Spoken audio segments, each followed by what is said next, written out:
In this video, I'll share with you the 5 things the bike industry doesn't completely tell us about e-bikes. Maybe a little white lie or maybe an omission. These are the things no one tells you. You have to watch this. By the way, when I say e-bikes, I'm referring to E-MTBs or e-mountain bikes. Now, to be very clear, I am not an e-bike hater, nor have I ever been an e-bike hater. I have an e-bike and I like it. In fact, that's the only bike that I've ridden in the last 5 months. Okay, the first one that no one tells you is that e-bikes can be dangerous or can get you into dangerous situations. It's dangerous for beginners and also for experienced riders. In October of last year, I was in the Basque Country riding with Basque MTB. It was a wonderful experience.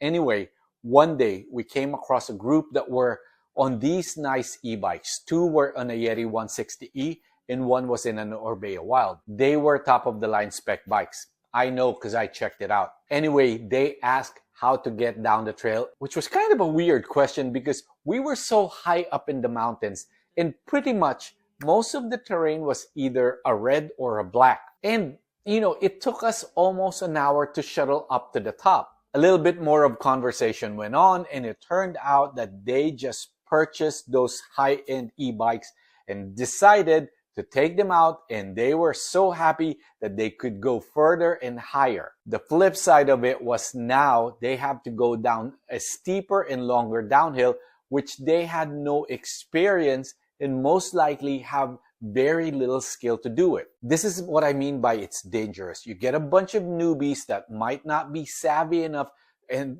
they're not thinking twice about going to places where they can't handle. Maybe all they can think about is, hey, we can go higher and faster without looking at the consequences. This increased speed and power allows us to reach higher speeds and tackle steeper terrain more easily than a traditional mountain bike. The added speed and power can lead to situations like I encountered. They had no clue what they were getting into. They can easily lose control, especially on technical descents or tight trails, resulting in accidents and injuries. While this expanded access can provide exhilarating experiences, it also increases the likelihood of riders venturing into areas beyond their skill level, leading to accidents, falls, and getting stranded in remote locations. I can't overstate this enough. The pedal assistance provided by e-bikes may lead riders to overestimate their abilities or attempt trails and features that are too advanced for their skill level. This overconfidence can result in riders attempting risky maneuvers or pushing their limits beyond what they can safely handle, increasing the likelihood of accidents and injuries. The second reason this could be dangerous is it doesn't give you a full picture of how you feel. Let me explain. If I'm riding my mountain bike, once I am tired, I know I need to stop because my legs are having a hard time turning the pedals. With my e-bike, as long as I have battery, I find myself pedaling that one more lap because when my legs can't turn the pedals, I just bump up the power to be able to go climb some more. And this has happened to me a couple of times already.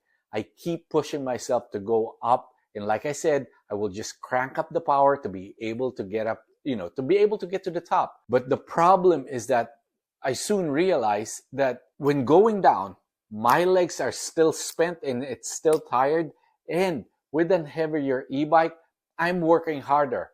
What happened to me the last time was I hit a jump, but because I was so tired, I basically just slammed the bike down, on the way down, and it freaking hurt my knee. This wouldn't have happened if I was on a regular bike because I would have stopped already. But because I had the power, I was dumb enough to push myself again. Next thing they don't tell you, which really bugs the hell out of me, is range. Imagine yourself going to a car dealer and you ask them, what type of mileage does this car get? And the answer that you get is that, well, it depends on your driving, the terrain, the temperature, how many people are in the car, is it a stop and go traffic, etc. I mean, this is what they would tell you when you ask.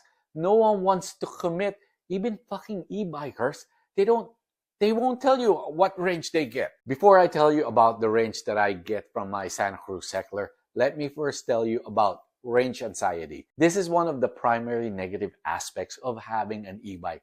Range anxiety can significantly impact your confidence and enjoyment. You will feel pressured to conserve battery power or cut your ride short to avoid running out of charge. This leads to limited riding distance. Unlike us humans, where we can rest and then get a little energy back, e-bikes have a finite amount of energy stored, which directly translates to a limited riding distance before the battery requires recharging. If you enjoy long distance or endurance rides, the limited battery range can be a significant drawback. You will find yourself restricted in terms of the trails you can explore or the distance you can cover within a single ride. Now, let me tell you what kind of range I get from my 2024 Santa Cruz Keller.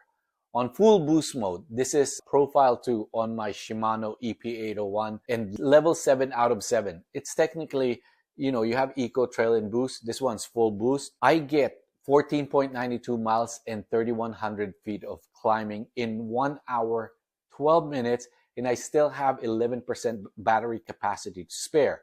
By the way, my battery is a 720 Darfon battery. On level 4 of 7, I get 15.77 miles and 3,600 feet of climbing.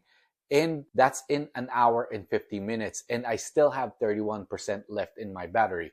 Now, some of you are probably saying this is why you can't give out range for these bikes because of so many variables. That's bullcrap. They don't want to give you range because they know that most people will probably be disappointed when they hear the range. For example, when I bought this e-bike, my goal was to cut my 1 hour, 45 minute weekday ride into half, which I was able to accomplish whenever I'm on full boost mode.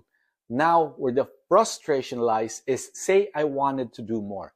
I can't anymore because I only have 11% left on my battery. And there have been days like this where I can do another hour, but my battery can't. And even if I wanted to buy an extra battery, I can't because they're not available. The next thing that they don't tell you, which might be triggering for some of you, is that motor does not matter. The brand of motor, at least. It does not matter when you are a casual rider or a weekend rider. What I'm referring to here is power. I don't know about you, but the whole point of me getting an e-bike is to cut my riding time in half and go up the mountain faster and do more laps. I've been able to do that. Like I mentioned, my riding time during the weekday has been cut in half. I go up the mountain faster. I do get more laps in when I am in conservation mode. I reckon that for whatever motor I have or you have on your e-bike, it would do all that the same thing. In fact, with what I know now, I would have probably bought a cheaper e-bike about half the price of my e-bike and still would enjoy it enormously. There were a couple of e-bikes that I regret not buying now. Most of them were just around $3,500. That's less than half of what I paid for my Keller, which I upgraded, by the way. The next thing that they don't tell you or emphasize is that 20-mile-an-hour cutoff could and is really annoying. If you don't know what I mean, Class 1 e-bikes here in the US have a 20-mile-an-hour limit.